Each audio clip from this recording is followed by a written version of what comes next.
सिर्फ अंदाजा लगाना सही नहीं, कहानी अभी मैंने पूरी कही नहीं। जब होगा बर्बादी का जश्न तो आ जाएंगे ये सारे, क्या करें, गलती इनकी भी नहीं।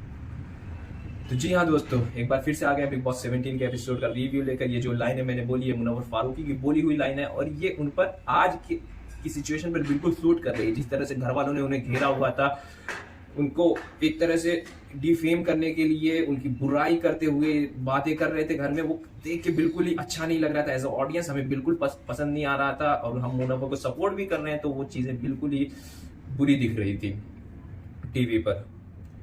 तो बात करते हैं क्या कुछ सच्चाई है कल के प्रोपेगेंडा के पीछे। कल का जो इंसिडेंट हुआ, तो जब आयशा गेम में आई थी तो हमें ये लग रहा था कि आयशा नेम फेम लाइमलाइट के लिए ही गेम में आई है, क्योंकि वो जिस तरह से एलिगेशन, जिस तरह से हाइपरनेस के साथ गेम में आई थी और फिर आते ही वो डिफ्यूज हो गई थी, तो हमें वो कंसर्न दिखाई नहीं, उसका आने का जो एक्चुअल रीजन था वो कभी भी दिखाई नहीं। बट कल के एपिसोड के बाद जब मुनव्वर ने आयशा को नॉमिनेट किया तो इतनी सारी बातें निकल के आई, आयशा का सारा ग्रज सामने निकल के आया कि हाँ, कि मुनव्वर ने मेरे साथ ऐसा किया, 2 टाइमिंग 3 टाइमिंग, 2 लड़कियां 3 लड़कियां, बहुत सारी चीजें बोल दिया एक नेशनल प्लेटफॉर्म पर, जो अगर किसी के लिए जेन्युइन कंसर्न रखता है तो उसके लिए नहीं बोल पाता। बट आयशा ने इतनी सारी बातें बोली, बट अभी तक दूसरी साइड की कहानी हमने सुनी नहीं है। मुनव्वर ने अभी तक वो सारी चीजें नहीं बोली है, उसने बस अपने डिफेंस में कुछ बातें बोली हैं, बट इतने ज्यादा नीचे लेवल पर अभी मुनव्वर फारूकी नहीं गिरा है। बट क्या दोस्तों, हम गेम के बाहर हैं, हम देख सकते हैं क्या कुछ हो रहा है, चीजें क्या क्या चीजें सामने निकल कर आ रही हैं।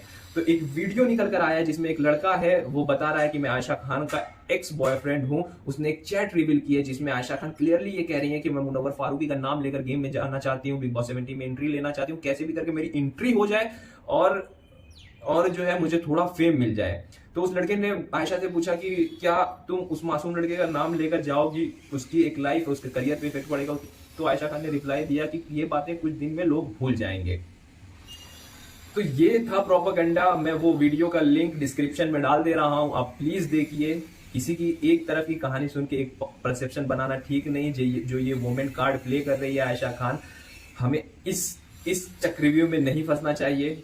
एज अ मुनव्वर सपोर्टर, हम मुनव्वर को सपोर्ट करते हैं, और अगर मुनव्वर को नहीं भी सपोर्ट कर रहे हैं तो एज अ ह्यूमन बीइंग हमें किसी की एक तरफ की बातें सुनकर एक परसेप्शन बनाना और हेट फैलाना नहीं चाहिए। Will still stand for Munawar. Hats of.